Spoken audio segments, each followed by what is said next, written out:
The conference room air conditioner wheezed like it was dying, which seemed appropriate given what was about to happen to my career.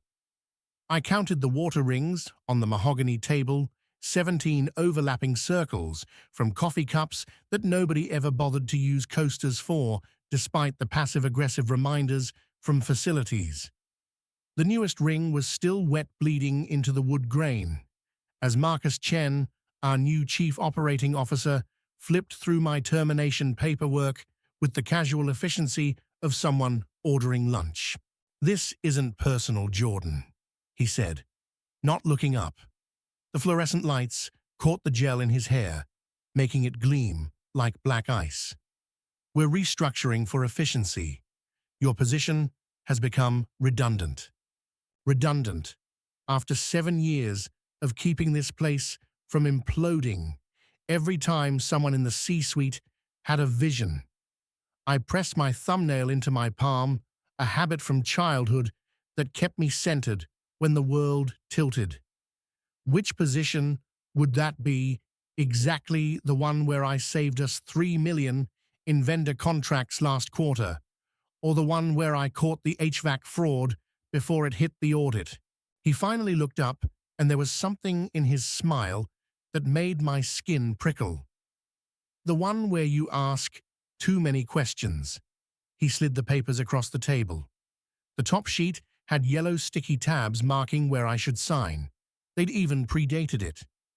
"Security will escort you out in 20 minutes. Please don't make this harder than it needs to be." The thing about being invisible for 7 years is that people forget you're watching. They forget you have access to systems, to patterns, to the small inconsistencies that add up to something bigger.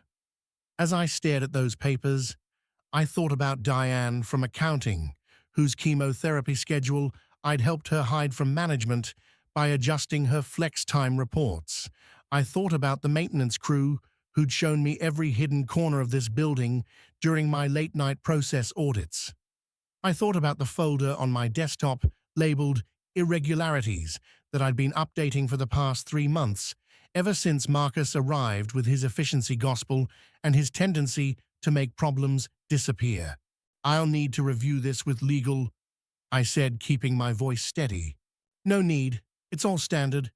He was already checking his phone, dismissing me before I'd even left the room. "Beth from HR will handle your exit interview." Beth wouldn't handle anything. Beth had been let go 2 weeks ago, another efficiency cut. Her replacement was Marcus's college roommate, a guy named Trevor who spent most of his time at the golf simulator on the 3rd floor. But I didn't mention that. Instead, I pulled the papers toward me, letting my fingers trace the edges while I memorized the clause numbers he'd highlighted. Contract manipulation was usually harder to spot, but Marcus had gotten sloppy. Or maybe he just thought I was too stupid to notice. "Can I at least clean out my desk?" I asked. "Security will bring you a box. Company policy." He stood straightening his tie. It was Hermes, probably cost more than most people here made in a week. "I have a board call in 5. Are we done?" We weren't close to done, but he didn't need to know that yet. "Just one question," I said, standing slowly. "Does the board know about the Kellerman account?" For the first time since I'd walked in, I saw something flicker across his face. Just a microsecond of uncertainty before the corporate mask snapped back into place. "I don't know what you're implying." "I'm not implying anything. Just curious if they know." I gathered my bag, careful to keep my movements casual. "I worked on that account for 3 years. Noticed some interesting patterns in the billing lately." "Your access was revoked as of this morning," he said, but there was a tightness in his voice now. "Of course it was." I headed for the door, then paused. "Oh, Marcus, you might want to check with facilities about the conference room AC. It's been making that sound for 2 weeks. Jimmy put in a work order, but someone keeps canceling it from the system." I left before he could respond, walking through the cubicle maze I'd navigated in the dark during countless late nights. People kept their heads down as I passed, probably already informed via email blast that I was persona non grata. That was fine. The ones who mattered would find me later. They always did. Security was waiting at my desk. Rico and Paul guys I'd shared baseball scores with for years. Rico's jaw was clenched as he handed me a cardboard box. 10 minutes, Jordan. I'm sorry. Not your fault. I started pulling personal items from my drawers, making sure to leave the company laptop prominently displayed. What I didn't mention was that everything important had been backed up to my personal cloud weeks ago when I'd first sensed the wind changing. Every email, every modified contract, every mysteriously altered vendor payment. Hey Rico, how's Maria doing? The baby coming soon? Next month. His face softened slightly. She's nervous. First kid and all. Tell her about the lactation consultant at Jefferson Memorial. Insurance covers it if you code it right. I'll email you the details. I placed a framed photo of my late father in the box, his Air Force uniform pristine, even in the faded photograph. Actually, better yet, have her call me. I'll walk her through the whole process. Paul shifted uncomfortably. We're supposed to revoke all your contacts. Since when has Marcus cared about maternity benefits? I asked, keeping my tone light. Both guards exchanged glances. They knew exactly what was happening here. Everyone below the executive floor did. As I packed, I let my mind catalog everything I'd need. The authentication codes I'd memorized, the backup drives hidden in my apartment, the contact information for every vendor Marcus had mysteriously switched in the past quarter, the email threads where he'd pressured department heads to sign off on purchases without proper review, the late-night keycard logs showing him in the building during times that didn't match his official reports. That's time, Paul said apologetically. I sealed the box surprisingly light for 7 years of work. As we walked toward the elevator, I passed Diane's cubicle. She was at her computer, but I saw her hand move slightly, a small wave hidden from the security cameras. Through her screen's reflection, I could see she had her personal email open. Good. She'd gotten my message. The elevator ride was silent, except for the mechanical hum of descent. 12 floors of corporate aspiration, and I was being expelled like a contamination. But contamination was exactly right, just not in the way Marcus thought. Some things, once they get into a system, are impossible to remove completely. They leave traces, mark as evidence of their existence that smart people can follow back to the source. Rico walked me all the way to my car, a 10-year-old Honda that looked embarrassingly practical next to the Teslas and BMWs in the executive section. Jordan, he said, quietly glancing around. That thing about the Kellerman account. Is it real? Everything's real if you know where to look. I placed the box in my trunk next to the gym bag I never used. Take care of yourself, Rico, and keep an eye on Maria. Pregnancy can make people vulnerable to policy changes. He nodded, understanding more than I'd said. As I drove away, I caught a glimpse of Marcus in the fifth-floor window, watching my departure. He probably thought he'd won. Eliminated a threat, streamlined an inefficiency. But the thing about efficiency is that it's only as good as the system it serves. And Marcus had just revealed exactly what kind of system he was building. My phone buzzed at the first red light. Diane, check your personal email. Also, Trevor just sent out a memo about new healthcare enrollment deadlines. Moved them up by 2 weeks. 2 weeks. That would catch half the staff off guard, especially the ones with ongoing treatments. I pulled into a Starbucks parking lot and opened my laptop, fingers flying across the keyboard. The healthcare thing wasn't just cruel, it was strategic. miss the enrollment window, and you're stuck with whatever basic plan they default you to. For someone like Diane, that could mean the difference between covered chemotherapy and bankruptcy. I started a new document, labeling it simply Timeline. Then I began typing everything I remembered from the past 3 months, every small moment that had seemed insignificant at the time, but now formed a clear pattern. Marcus arriving with his efficiency mandate. The sudden vendor switches. The policy rewrites that always seemed to benefit the same small group of suppliers. The departure of anyone who asked questions. My phone rang.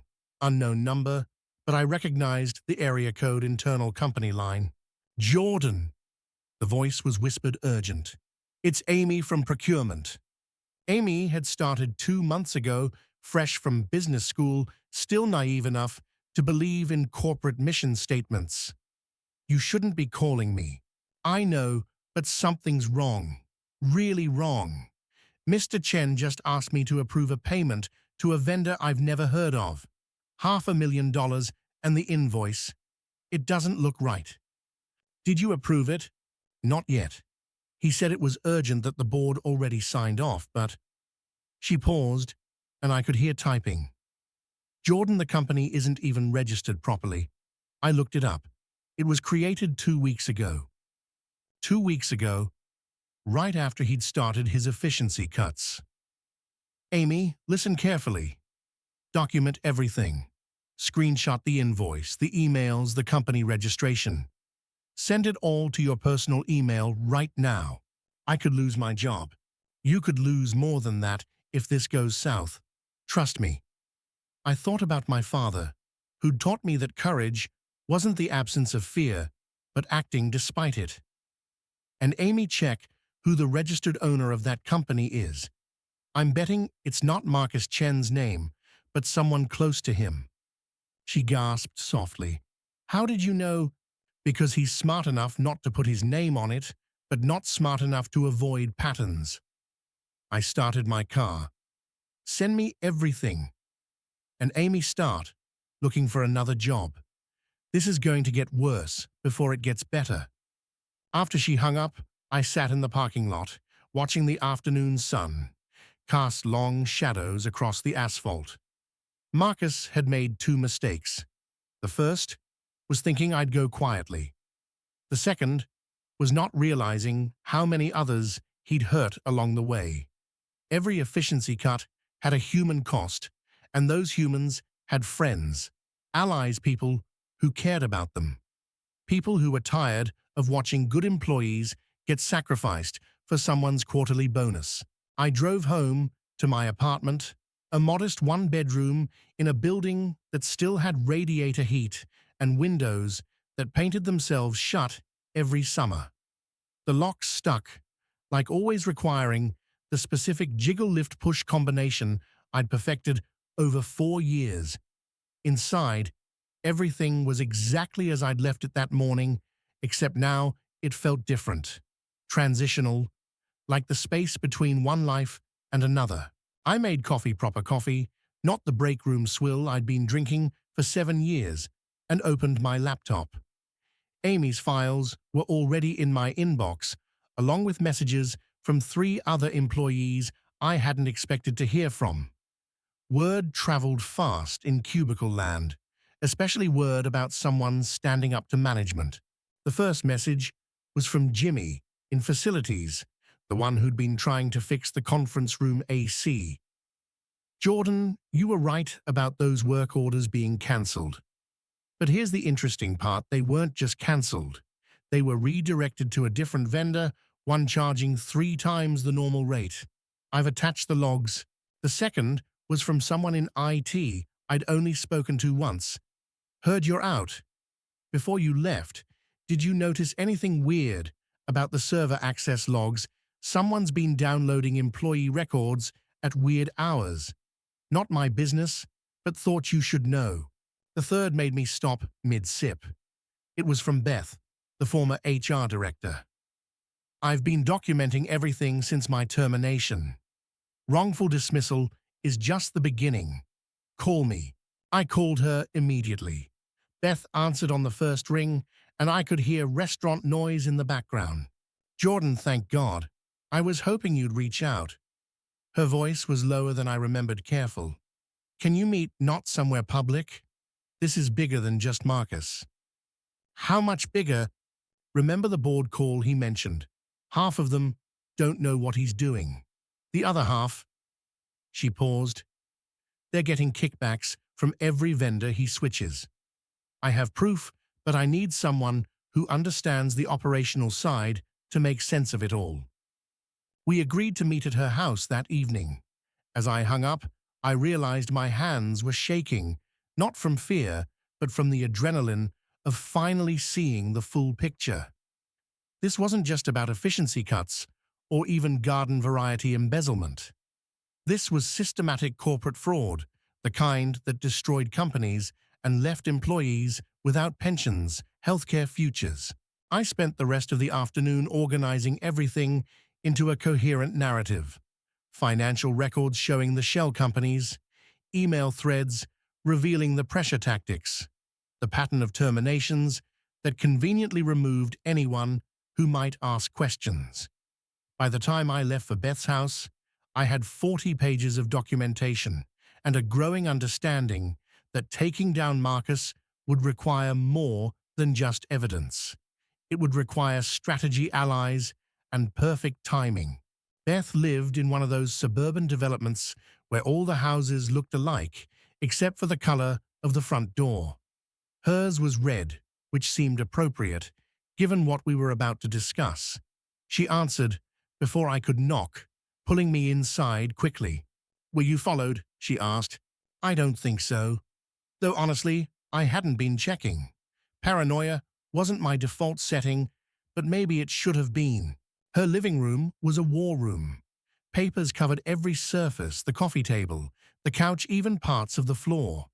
Red yarn connected photos on the wall like something out of a conspiracy thriller, except this conspiracy was real and documented in duplicate. "Jesus, Beth, I've had 2 weeks and a lot of anger." She handed me a glass of wine without asking if I wanted one. "Look at this." She walked me through it methodically. Marcus's arrival 3 months ago hadn't been random. He'd been brought in by 2 board members, Patricia Kellerman and David Voss, who had their own financial troubles. Marcus's efficiency cuts weren't just cover for embezzlement. They were funding a larger scheme to artificially inflate the company's value before a planned acquisition. "They're going to sell," Beth said, pointing to a printed email. "In 6 months, they're selling to Apex Corp. But first, they need to show massive profit improvements.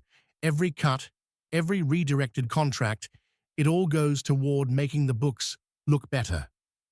And the employees, casualties of war." She refilled her wine glass, her hand steady, despite the fury in her voice. "Diane's chemotherapy. Not their problem. The maintenance crew's pension contributions. A liability to be eliminated.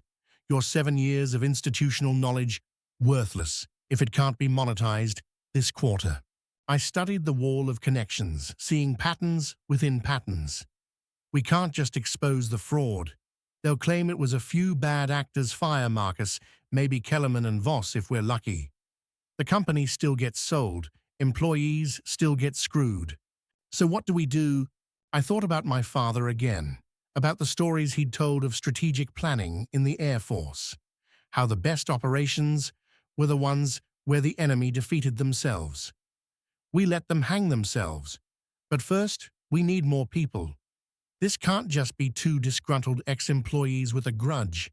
Beth smiled for the first time since I'd arrived. "Already ahead of you. There's a group of us. We've been meeting at the community center, calling ourselves a job search support group.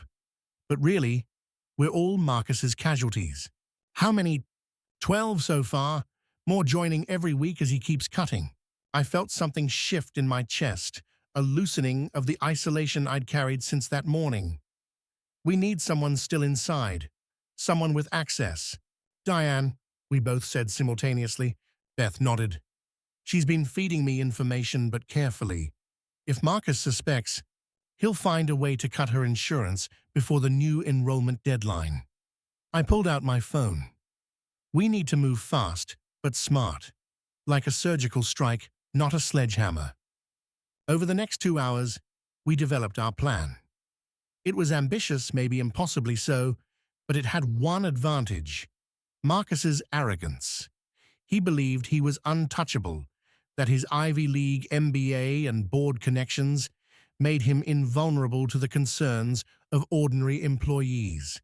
That blindness would be his downfall. I texted Diane from a burner phone Beth had somehow acquired. Game on. Check your personal email for instructions. The response came quickly. Understood. Also, Marcus just scheduled an all-hands meeting for Friday, announcing more efficiency improvements. Friday. 3 days to pull together enough evidence to stop him. 3 days to coordinate with a dozen angry ex-employees and whatever allies we still had inside. 3 days to prevent the sale that would destroy hundreds of lives for the sake of a stock bump.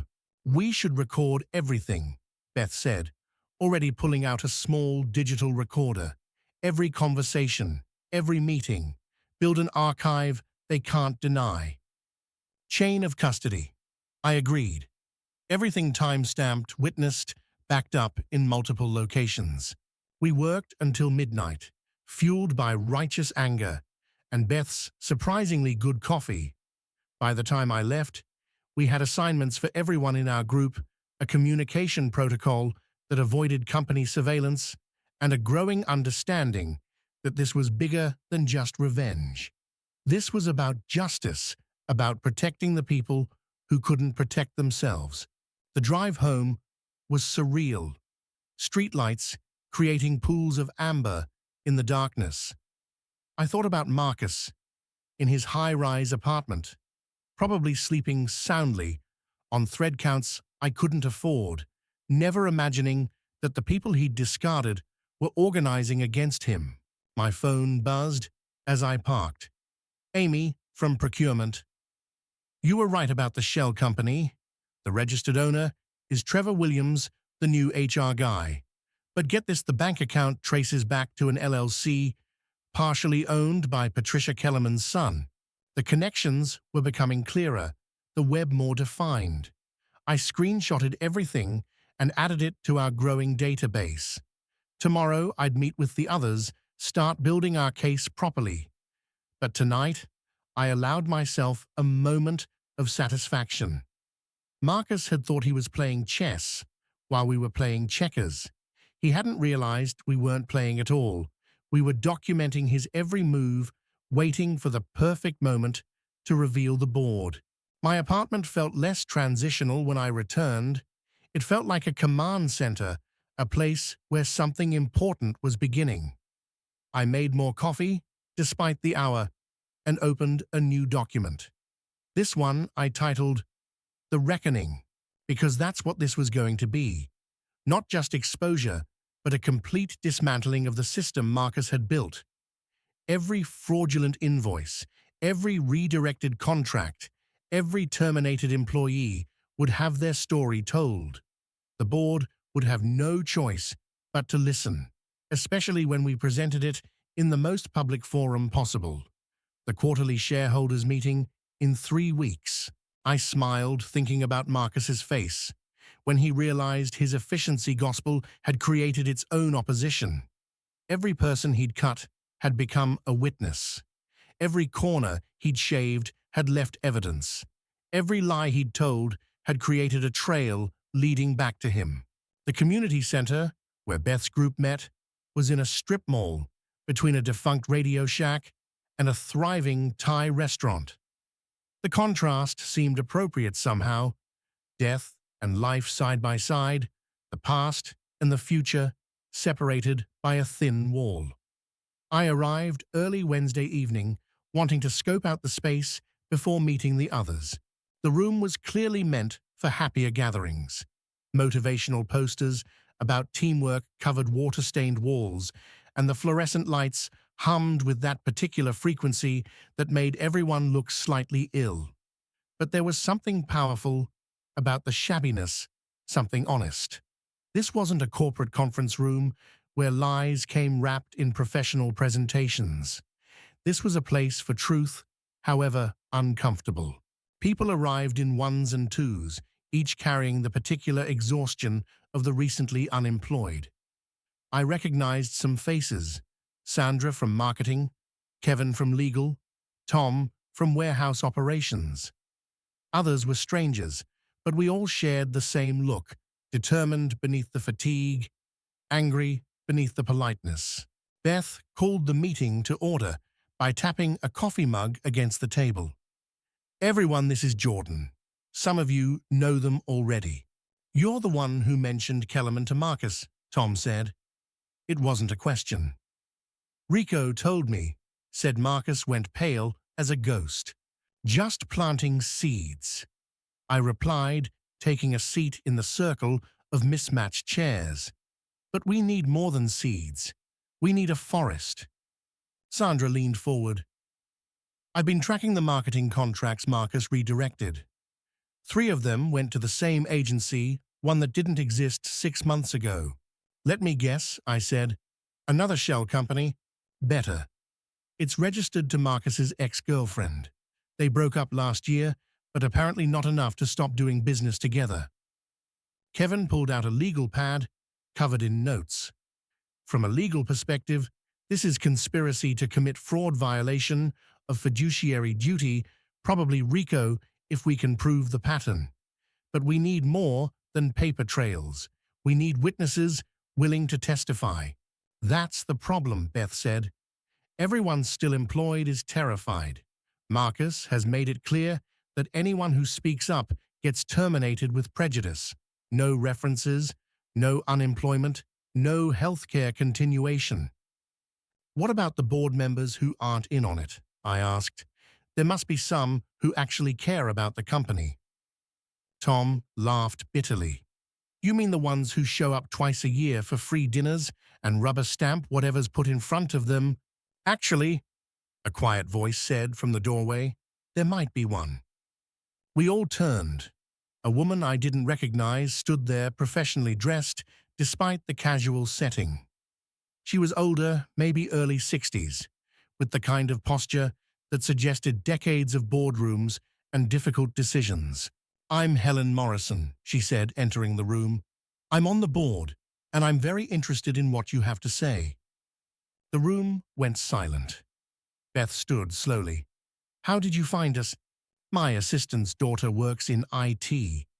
She mentioned some unusual server activity, employees being terminated without proper documentation. I started investigating quietly." Helen took an empty chair, her movements deliberate. "I've been on that board for 15 years. I've watched this company grow from a startup to what it is today. I won't watch Marcus Chen destroy it for a quick profit." "With respect," Kevin said carefully, "where were you when the termination started?" Helen's face tightened. "Being fed false information. Every board packet showed improving metrics, reduced costs, increased efficiency. Marcus is very good at presenting data that tells the story he wants told. It wasn't until I started talking to actual employees that I realized the human cost." "And the other board members?" I asked. "Kellerman and Voss are definitely involved. The others, negligent at best, complicit at worst. They see the numbers improving and don't ask hard questions." She pulled out an iPad. "But I've been asking questions, and I think you'll find my findings interesting." She showed us emails between Marcus and various board members, messages that painted a picture of willful blindness, at best active conspiracy at worst. The acquisition by Apex Corp wasn't just planned, it was already in negotiations, with Marcus set to receive a $10 million retention bonus if the sale went through. $10 million, Sandra whispered, "for destroying people's lives. Plus stock options in the new company," Helen added. "Kellerman and Voss have similar deals. They're essentially looting the company before selling the empty shell. I studied Helen, trying to gauge her motives. Why help us? You could take this to the authorities yourself.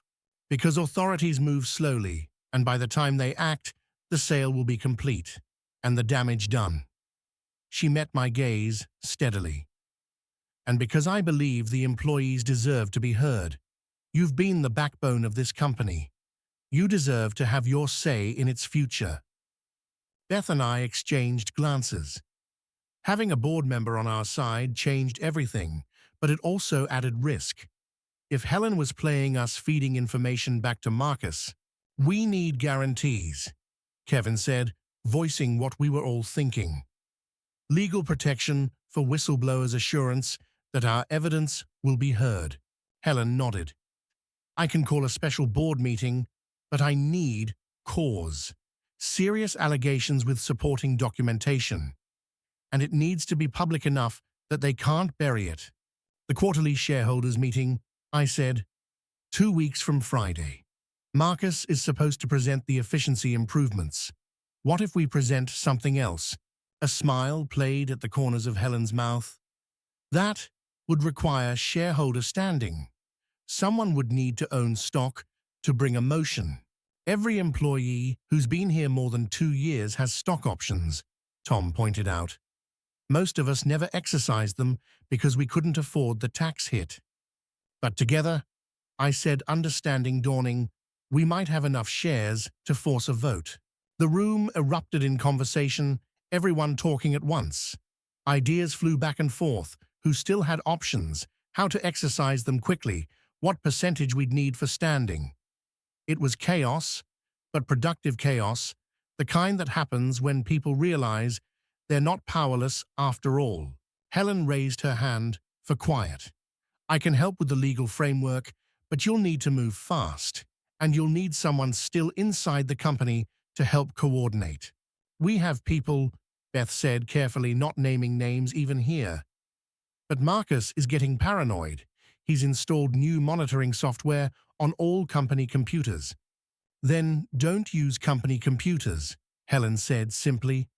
Use personal devices, meet in person, communicate through channels he can't monitor.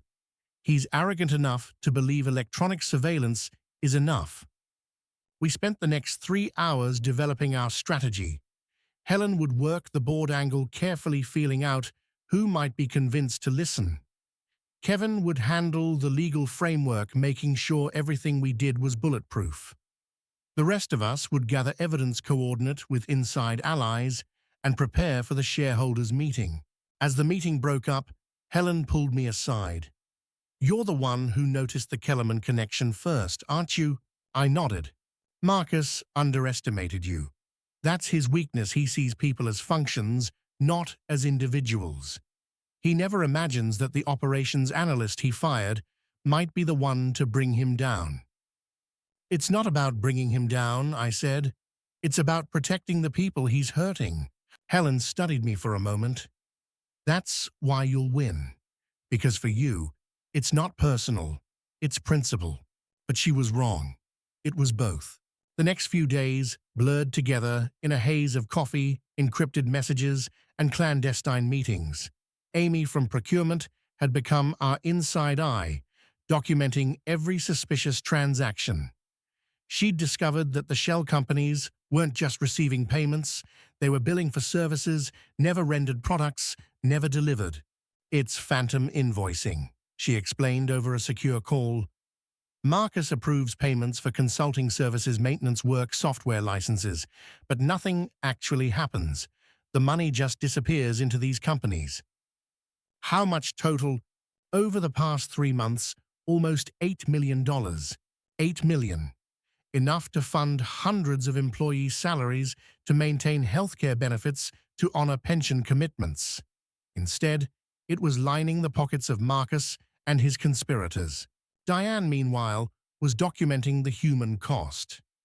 She'd created a spreadsheet of every employee terminated or forced out, including their years of service, their final salaries, and most importantly, their personal situations. Single mothers losing health insurance. Veterans denied their earned benefits. Long-term employees pushed out just before pension vesting. There's something else, she told me during a careful conversation at a coffee shop far from the office. Marcus has been accessing personnel files he shouldn't have permission to see. Medical records specifically. That's illegal. Very. And guess whose records he's been reviewing? Everyone with chronic conditions or ongoing treatments. He's targeting the expensive employees. I thought of Diane's chemotherapy, of the others who depended on company insurance for life-saving treatments. He's culling the herd, like we're livestock. Her voice was bitter. Inefficient livestock. The pattern was becoming clearer. Marcus wasn't just embezzling. He was systematically eliminating anyone who might cost the company money in benefits, anyone who might object to his methods, anyone who might notice what he was doing. It was corporate eugenics dressed up as efficiency. Friday arrived with unusual April heat, the kind that makes concrete shimmer and tempers short. Marcus's all-hands meeting was scheduled for 2 p.m., but I had my own appointment that morning. Helen had arranged for me to meet with someone she described only as useful. The address led me to a law firm downtown, all glass and steel, and aggressive air conditioning. The receptionist directed me to a conference room where a man in his 40s waited surrounded by banker's boxes. "Jordan, I'm Bill Patterson. I used to be Apex Corp's general counsel. Emphasis on used to. You left Apex, forced out actually, when I objected to some of their acquisition practices." He gestured to the boxes. "I kept copies of everything, probably more than I should have. When Helen told me what was happening at your company, I thought you should see this." He pulled out a thick folder. "Apex has a pattern. They identify struggling companies, install someone like Marcus to gut it from the inside, then acquire the remains for pennies on the dollar. Your company is the 7th they've targeted this way. You're saying Marcus has done this before. Different names, same playbook. Cut costs, redirect funds, eliminate dissent, sell cheap." He showed me newspaper clippings, SEC filings, employee testimonials from other companies. The only difference this time is that someone's fighting back. What happened to the others, the employees? Bill's face darkened. Mass layoffs within 6 months of acquisition. Pension funds raided, healthcare eliminated. Apex strips the assets and leaves nothing but a corporate corpse. I felt the weight of what we were really fighting against. This wasn't just about Marcus or even our company. This was about a system designed to devour the livelihoods of working people for the benefit of a few. "Will you testify?" I asked. "At the shareholders' meeting." Helen already asked. "I'll be there." He pushed the boxes toward me. "Take these. Everything's copied, documented, legally obtained. It should help build your case." I spent the rest of the morning going through Bill's materials, each document adding another layer to the pattern of corporate predation. By the time Marcus's all-hands meeting approached, I had enough evidence to bury him 10 times over. But evidence was only useful if people were willing to see it. Amy texted me updates from the meeting. Marcus announced another round of optimizations, 20 more positions, eliminated 3 departments, consolidated healthcare contributions, increased by 40%. But the real blow came at the end. "He's moving up the acquisition timeline," Amy wrote. "Shareholders meeting rescheduled for next Friday. 1 week, 1 week." Helen had warned us Marcus might try something like this if he sensed threats. We'd planned for 2 weeks, and now we had 7 days. I called an emergency meeting at the community center. Everyone who could make it came, even some people I hadn't seen before, employees who'd heard whispers of resistance and wanted to help. The Thai restaurant owner, seeing our growing numbers, sent over free food without being asked. Small kindnesses in dark times. "We need to accelerate everything," I told the group. Helen, can you get us on the agenda for Friday? Already done. I called it a matter of fiduciary emergency. The board can't refuse to hear it. Kevin had been working with a securities lawyer. We need at least 5% of shares to force a vote. How many options do we have between us? People started calculating, pulling out old employment contracts, checking vesting schedules. The math was close, too close. We needed more shareholders on our side. What about the institutional investors? Sandra suggested. The pension funds and mutual funds that own large blocks. They only care about returns, Tom said dismissively. No, Helen corrected. They care about liability. If they knowingly allow fraud to continue, they can be sued by their own investors. That changed things. We divided into teams: one to contact institutional investors, one to finalize documentation, one to coordinate with remaining employees, and one to prepare the presentation that would expose everything. I'll handle Marcus, I said. Everyone looked at me. He needs to be distracted to think he's won. If he suspects what we're planning, he'll find a way to stop it. That's dangerous, Beth warned. If he thinks you're a threat, then I'll make him think I'm not. I sent Marcus an email that night from my personal account. Simple, defeated, you win. I just need a reference for my next job. Can we talk? His response came within an hour. Of course it did. Predators always enjoy the surrender of their prey. Tomorrow, 10 a.m., Starbucks on 5th Street. The Starbucks was crowded with Saturday morning coffee seekers, providing good cover for what I knew would be a delicate conversation. Marcus arrived precisely on time, his weekend casual still looking like it cost more than most people's formal wear. He ordered a venti something with too many modifiers while I stuck with black coffee. The differences between us in a nutshell. Jordan, he said, sitting across from me with the satisfied air of a conqueror granting audience to the conquered. I'm glad you reached out. I never wanted things to be adversarial between us. The lie came so smoothly, I almost admired it. I need this job, Marcus. The reference, I mean. 7 years looks better than being unemployed. Of course, I understand completely. He pulled out his phone, probably recording. I'm happy to provide a reference stating you were laid off due to restructuring. Nothing negative. That's generous, I said, letting exhaustion color my voice. It wasn't hard. I was exhausted, just not defeated. Can I ask you something off the record? His eyes sharpened, but he nodded. How did you know about the Kellerman account? He relaxed, probably thinking I was fishing for where I'd gone wrong. You were too thorough, Jordan, too detail-oriented. In business, sometimes, you need to see the bigger picture, not get lost in the weeds. The bigger picture being the acquisition. His smile widened. See, you did figure it out. Too late, but still. Yes, Apex Corp will give this company the resources it needs to truly compete. Some positions will be eliminated, sure, but that's progress. And your position, Senior Vice President of Operations for the merged entity. He leaned back, satisfied with himself. Sometimes, Jordan, you have to break a few eggs to make an omelet. And the employees are the eggs. Cost centers, he corrected. That's all any of us are really. The smart ones find ways to become profit centers. Like the vendors you've been switching to, they're certainly profitable. Something flickered in his eyes, but he maintained his smile. Competitive bidding, better services. All above board.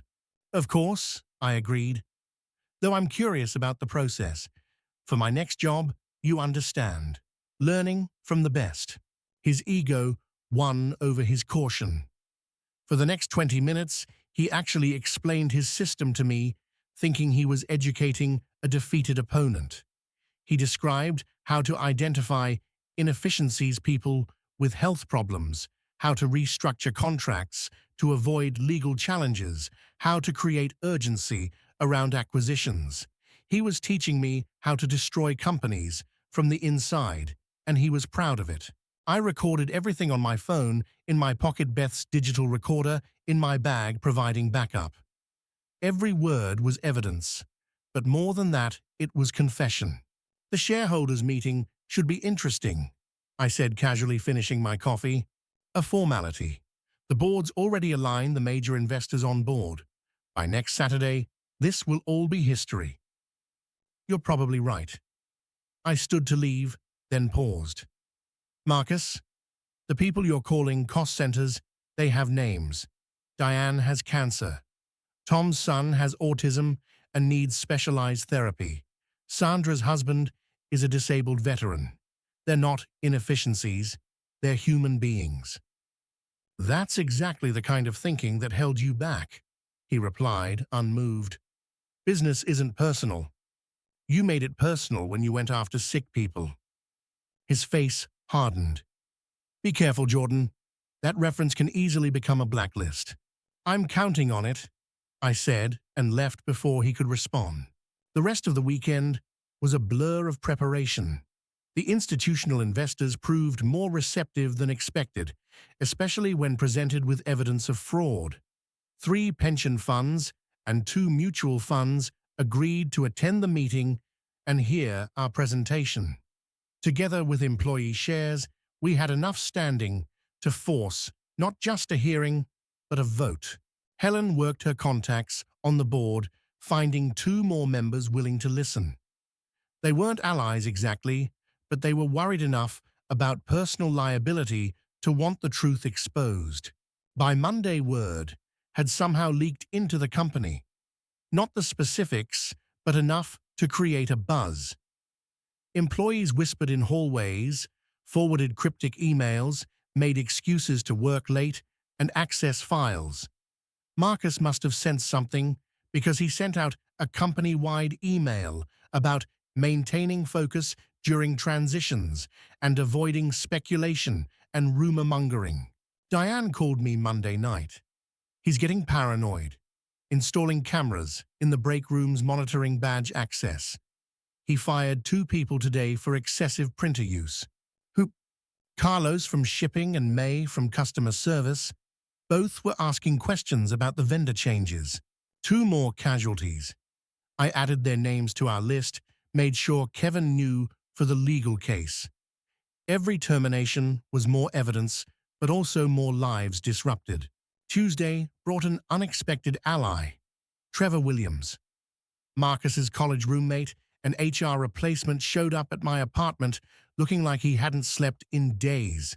I can't do this anymore, he said without preamble.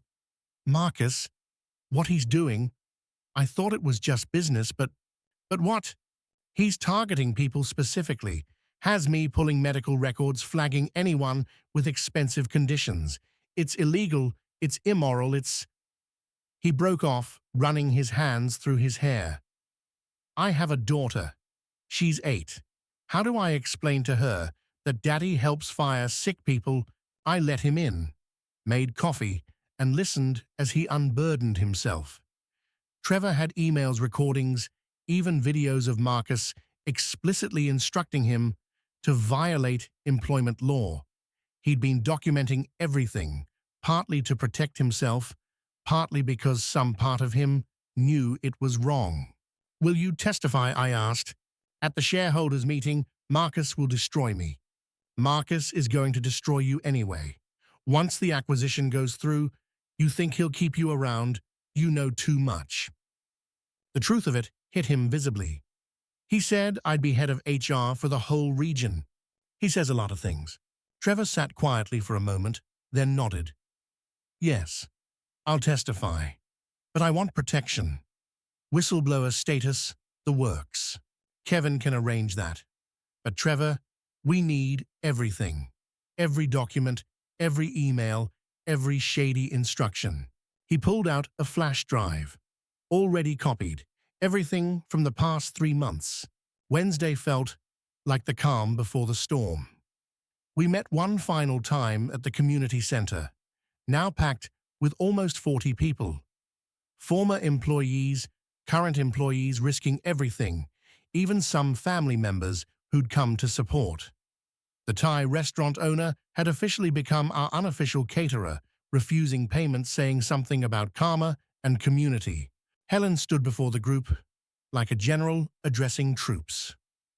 Friday morning, 9 a.m. The board will try to rush through the acquisition vote, but I've ensured we're on the agenda. When I call for new business, that's our moment. Kevin walked through the legal strategy. We present evidence of fraud, demand an independent investigation, and call for a vote of no confidence in current leadership. With the institutional investors, we have enough shares to force the vote. What about Marcus? Someone asked. He won't just sit there. Let me worry about Marcus, I said. He thinks I'm beaten. He'll be focused on me, not the rest of you. Beth coordinated roles. Who would present which evidence? Who would handle questions? Who would work the crowd? We rehearsed key moments, anticipated objections, prepared for every contingency we could imagine. Remember, I told everyone, we're not trying to destroy the company. We're trying to save it. From Marcus, from Apex, from the culture of treating employees as disposable. This is about more than revenge. It's about justice. Thursday night, I couldn't sleep. I kept running through everything that could go wrong. Marcus discovering our plan. The board refusing to hear us. The institutional investors backing out. Security removing us from the building. My phone buzzed at 3 a.m. A text from an unknown number. We know what you're planning. Stop now or face consequences. I screenshot it. Forwarded it to Kevin for the legal file, then typed back, see you tomorrow. Because that's what predators never understand about prey. Sometimes, when cornered, when pushed too far, when defending something that matters, prey fights back. Friday morning arrived grey and humid, the air thick with the promise of storms. Fitting weather for what was about to happen.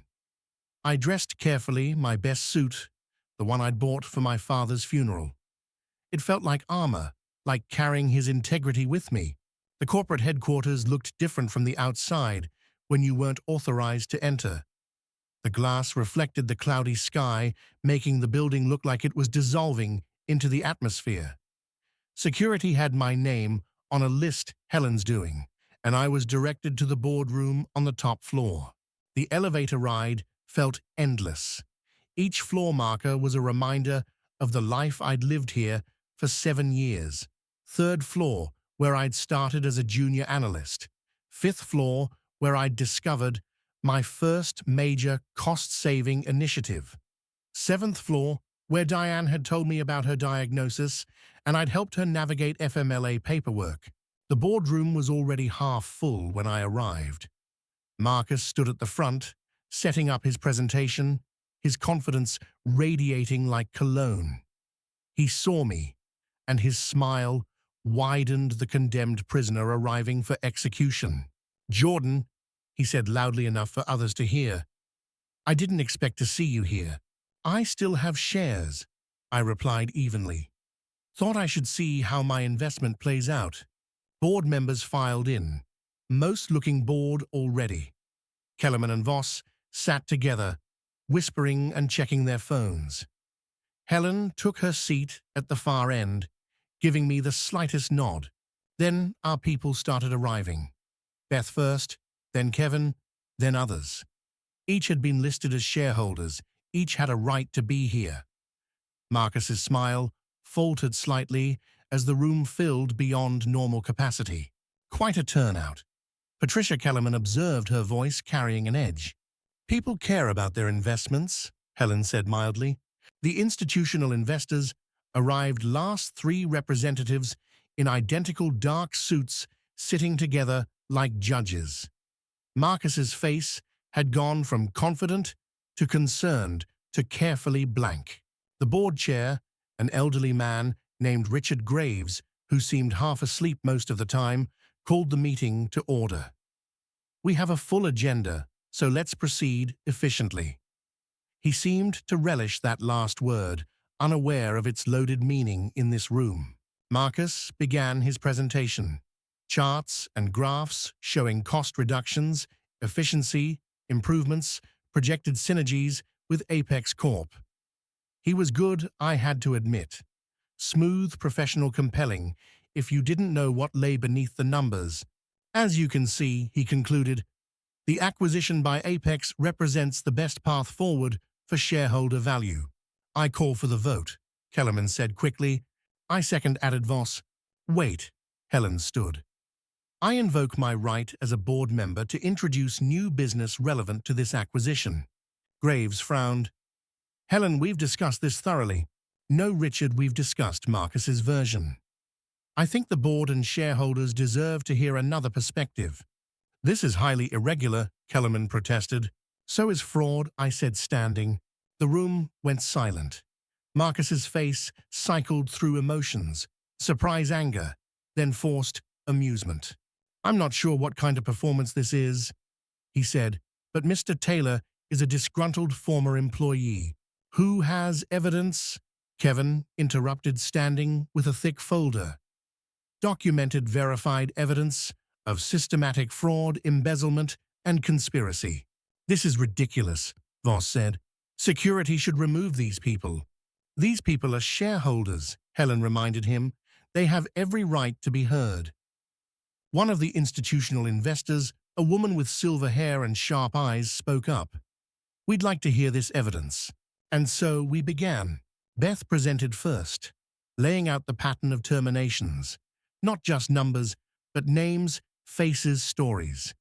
The screen showed employee photos, people who'd given years to this company, dismissed for manufactured reasons. These aren't efficiency cuts, she said. This is targeted elimination of employees with medical conditions, employees who asked questions, employees who might oppose the acquisition. Trevor testified next, his voice shaking, but determined. He played recordings of Marcus, instructing him to access medical records, to flag expensive employees, to create paper trails for terminations. Marcus's own voice filled the room, cold and calculating. That's taken out of context, Marcus protested. Then provide the context, Helen suggested. Amy presented the financial fraud. Shell companies, phantom invoices, redirected funds. She'd created a flowchart showing exactly how money moved from the company to accounts controlled by Marcus Kellerman and Voss. $8 million, she said. That's what's been stolen in just 3 months. These are standard vendor relationships, Marcus argued, but his voice had lost its confidence. With companies that didn't exist 6 months ago, Amy pulled up corporate registrations. Companies registered to your associates, Mr. Chen. Bill Patterson testified about Apex's pattern of acquisitions, showing how 6 other companies had been gutted using the same playbook. This isn't a merger, he said. It's corporate raid disguised as efficiency. The institutional investors were taking notes, whispering among themselves. Other board members looked increasingly uncomfortable. Kellerman and Voss had stopped protesting, perhaps realizing that denial was making things worse. Then I stood for my part. 3 months ago, Marcus Chen arrived with a mandate to improve efficiency. But efficiency wasn't the goal, it was the cover story. I clicked through slides showing the timeline, the connections, the pattern. Every action taken has been designed to artificially inflate short-term value while destroying long-term viability. Why? Because Marcus Patricia Kellerman and David Voss stand to make millions from the acquisition, regardless of what happens to the company afterward. This is slander, Marcus said, standing. I'll sue every one of you. Then you'll have to sue yourself, I said, pulling out my phone, because this is you, in your own words, explaining your system. I played the recording from our Starbucks meeting. Marcus's voice filled the room, casual and confident, describing how to identify cost centers, how to eliminate inefficiencies, how employees were just eggs to be broken for his omelette. The room was dead silent when it finished. Richard Graves, the board chair, seemed fully awake for the first time I'd ever seen. Marcus, is that your voice? It was a private conversation. Is that your voice? Graves repeated. Marcus's jaw clenched. Yes. I move for an immediate vote of no confidence in Marcus Chen as COO, Helen said. Seconded, said one of the previously silent board members. This is a coup, Kellerman protested. You can't just… Actually, the silver-haired institutional investor said. My fund owns 12% of this company. We've heard enough to demand not just a vote of no confidence, but a full SEC investigation. I represent the California Teachers Pension Fund, another investor added. We own 8%. We support the motion. The vote was called. One by one, board members cast their votes. Kellerman and Voss voted against, of course. 2 others abstained. But the rest, faced with undeniable evidence and the threat of personal liability, voted in favor. The motion passes, Graves announced. Marcus Chen is terminated as COO effective immediately. Furthermore, Helen added, I move to terminate all acquisition discussions with Apex Corp and initiate an independent audit of the past 6 months' financial transactions. That vote wasn't even close. Marcus stood there, his empire crumbling, his face a study in disbelief. You don't understand what you've done. This company needs Apex. Without the acquisition, you'll be bankrupt within a year. Maybe, I said, but we'll face that honestly together as employees and shareholders, not as your victims. Security arrived, not for us, but for Marcus. As he was escorted out, he turned back to look at me. This isn't over. Yes, I said, it is. The aftermath was messier than the movies would have you believe. Kellerman and Voss resigned from the board that afternoon, trying to get ahead of the legal consequences. The SEC investigation began the following Monday. Marcus was arrested 2 weeks later on federal fraud charges, but the real work was just beginning. The company was wounded, bleeding money and trust in equal measure. Helen was appointed interim CEO, and her first act was to bring back the terminated employees who wanted to return. Not everyone did. Trust, once broken, is hard to rebuild. Diane returned, her position restored with back pay and an apology that could never really be enough. She told me later that the victory felt hollow, sometimes knowing how easily they'd been willing to discard her. But we fought, she said. That matters. Beth was offered the head of HR position, but turned it down, choosing instead to start a consulting firm helping employees organize against corporate malfeasance. There are more Marcuses out there, she said. Someone needs to stop them. Trevor, despite his complicity, was granted whistleblower protection and testified in the criminal proceedings.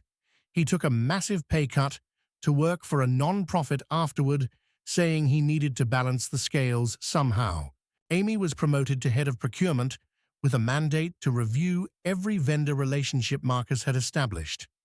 She found another $3 million in recoverable funds money that went back into employee benefits and restoration of cut positions. The institutional investors, having flexed their muscles, demanded board reform. 3 new members were appointed, all with track records of supporting stakeholder capitalism over shareholder supremacy. It wasn't perfect, but it was progress. I was offered my job back, of course, even offered a promotion to vice president of operations. I turned it down. Why? Helen asked, genuinely puzzled. You earned this. Because the system that created Marcus is still there, I explained. The belief that efficiency matters more than humanity, that people are costs to be minimized rather than assets to be developed. One victory doesn't change that. Instead, I took a position with the State Attorney General's office investigating corporate fraud. Less money, better purpose. My first case was examining Apex Corp's pattern of acquisitions. Bill Patterson became my unofficial advisor. 6 months after the shareholders' meeting, I received a letter from Marcus. He was awaiting trial under house arrest in his expensive apartment that he'd soon lose to asset forfeiture. The letter was brief. You were right about one thing. I underestimated you. But you're wrong if you think this changes anything. There will always be people like me, and companies will always choose efficiency over employees. You won a battle, not the war. He was right partially. There would always be people like him, but he was wrong about companies always choosing efficiency. Because companies don't choose anything, people do. And people can learn, can change, can fight back. I kept the letter as a reminder, not of him, but of what we'd accomplished. 40 people, most of whom had never fought for anything in their lives, had taken on a corrupt executive and won. We'd protected the vulnerable, exposed the truth, and proved that efficiency without humanity is just another word for cruelty. The company survived, though it was tough for a while. Without the artificial inflation, Marcus had created real problems, became visible. But they were faced honestly with input from employees at all levels. Some departments were restructured, but with transparency and genuine need, not as cover for theft. The culture slowly shifted from fear to cautious hope. A year later, at the annual shareholders' meeting, Helen presented the financial results. Modest profits, nothing spectacular, but sustainable and honest. We're not the most efficient company, she admitted to the assembled shareholders, but we're a decent one. We take care of our people, pay our bills, and sleep at night. In today's economy, that might be the most radical thing we can do. The applause was genuine, started by employees in the back and spreading forward. Even some institutional investors joined in, perhaps remembering that their funds existed to provide for teachers and firefighters and other workers who deserve dignity in their own employment. After the meeting, I ran into Rico, the security guard, who'd escorted me out that day that felt like a lifetime ago. His wife, Maria, was with him, holding their baby. Jordan, Maria said, giving me a careful hug around the infant. Rico told me what you did. Thank you. I just told the truth, I said. That's what made it powerful, Rico replied. I thought about my father then, about his Air Force service, about the honor he'd carried even in difficult times. He would have been proud, I think, not of the revenge, but of the justice, of standing up for people who couldn't stand up for themselves. The community center, where we'd planned our resistance, had become something else, a support network for employees facing similar situations at other companies. Beth ran workshops there on recognizing corporate fraud. Kevin provided legal clinics. Even the Thai restaurant owner attended, saying he wanted to protect his own employees from exploitation. It was at one of these meetings that I met Sarah, an accountant from another company who was documenting suspicious transactions. She had the same look I'd had a year ago, exhausted, but determined, angry, but focused. How did you keep going? She asked. When it seemed hopeless. It was never hopeless, I told her. Just hard. There's a difference. I helped her build her case, introduced her to Kevin, for legal advice, to Beth, for strategic planning. 6 months later, her company's CEO was indicted for embezzlement. The cycle continued, but so did the resistance. Marcus was eventually convicted on multiple counts of fraud and conspiracy. He got 7 years in federal prison, though he'd probably serve 5 with good behavior. Kellerman and Voss received lighter sentences, house arrest, and massive fines that stripped them of their ill-gotten gains. The shell companies were unwound, the stolen money recovered where possible. During the sentencing, Marcus had addressed the court, still trying to frame himself as a visionary brought down by lesser minds. I was trying to save the company, he insisted, to make it competitive in a global economy. The judge, an elderly woman with tired eyes, responded, Mr. Chen, you mistake extraction for creation, theft for efficiency. You destroyed lives for numbers on a spreadsheet. This court sees no vision in that only greed. That phrase stuck with me, mistaking extraction for creation. How many companies operated on that principle? How many Marcus Chens were out there protected by the assumption that efficiency justified any cruelty? But for every Marcus, there were hundreds of us. Employees who cared about more than stock prices, who saw companies as communities, not just capital, who understood that true efficiency came from respect, not fear. The last time I visited the old office, it was for Diane's retirement party. She'd made it 5 more years cancer, in remission dignity, intact. The break room where we'd once whispered in fear was full of laughter. The conference room where I'd been terminated now had a plaque, Ethical Business Practices Award from the State Commerce Department. We did this, Diane said, gesturing at the transformed space. Not just the investigation, but the after. We made it better. She was right. The revenge had been necessary, but it was the rebuilding that mattered. Creating a workplace where efficiency meant doing things right, not just fast. Where people mattered as much as profits. Where someone like Marcus couldn't take root because the culture wouldn't support his kind of predation. As I left that night, I passed the spot where I'd been escorted out 3 years earlier. The same tiles, the same walls, but everything had changed. Or maybe we had changed, learned that we didn't have to accept systems that treated us as disposable. My phone buzzed. Another whistleblower, another company, another Marcus to expose. The work never ended, but neither did the hope. Because for every corporate predator, there were dozens of us ready to fight back. We just had to find each other, trust each other, and remember that dignity wasn't inefficient. It was essential. The parking lot was dark. As I walked to my car, still the same practical Honda now, with a few more dents and stories. The executive spaces that had once held Marcus's Tesla and the other luxury cars were filled with a more modest mix. Helen had eliminated executive reserved parking, saying everyone arrived at the same building to do work that mattered. I thought about Marcus's letter, his claim that there would always be people like him. He was probably right, but he'd missed the more important truth: there would always be people like us too.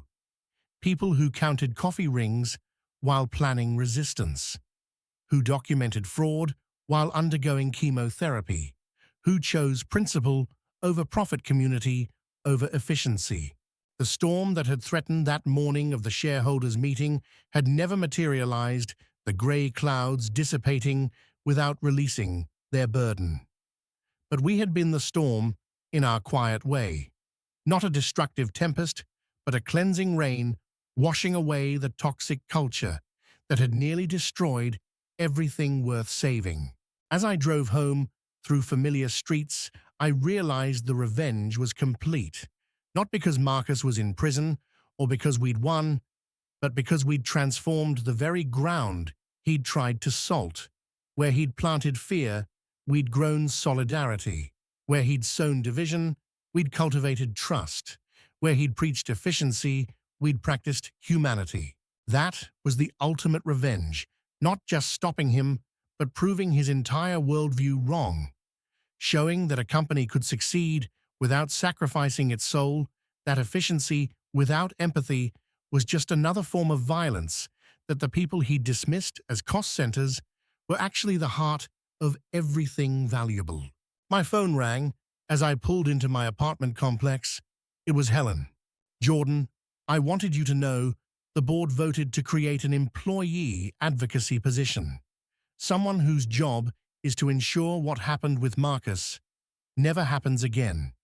It's yours if you want it." I thought about it for a moment, returning to the place where it all started, but in a role designed to prevent future predation. It felt like completing a circle. "Can I work with the AG's office too?" I asked. "Keep investigating other companies. We'll make it work," Helen said. "The board agrees. What you've built, this network of corporate accountability, it's bigger than just us. We want to be part of it.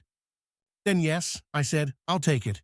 After we hung up, I sat in my car for a moment, engine off, listening to the night sounds of the city. Somewhere out there, another Marcus was probably planning another acquisition, another efficiency drive, another round of human casualties. But somewhere else, employees were sharing information, documenting irregularities, refusing to accept that their dignity was negotiable. The war Marcus mentioned in his letter would never end, but neither would the resistance. And every small victory, every protected employee, every exposed fraud, every company that chose humanity over pure efficiency, these were battles worth fighting. I climbed the stairs to my apartment, the lock still requiring its particular combination of movements. Inside, the walls were now covered with thank you letters from employees whose jobs we'd saved, newspaper clippings of successful prosecutions, photos from the community center gatherings, evidence not of revenge, but of resilience. My laptop sat open on the kitchen table, displaying another email from another frightened employee at another company. The subject line read, "I think something's wrong here, and I don't know who else to tell." I smiled, poured a cup of coffee despite the late hour, and began typing a response. "Tell me everything. Start from the beginning. And remember, you're not alone." Because that was the lesson Marcus never learned, the truth his efficiency metrics couldn't capture. We are more than the sum of our productive output. We are communities' networks of mutual support that grow stronger under pressure. Every attempt to reduce us to numbers only reminds us that we're human. The coffee was strong, probably too strong for midnight, but I had work to do. Another case to build, another group to organize, another predator to expose. The work of justice was never efficient.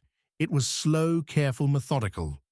It required patience and solidarity and the kind of courage that comes from knowing others depend on you. Outside, the city hummed with its usual midnight energy. Somewhere a night shift was starting. Somewhere an employee was working late to meet an impossible deadline. Somewhere a Marcus was scheming. But somewhere, too, people like us were watching, documenting, preparing. I opened a new document and began typing Case File 0117, Suspected Wage Theft and Benefits Fraud.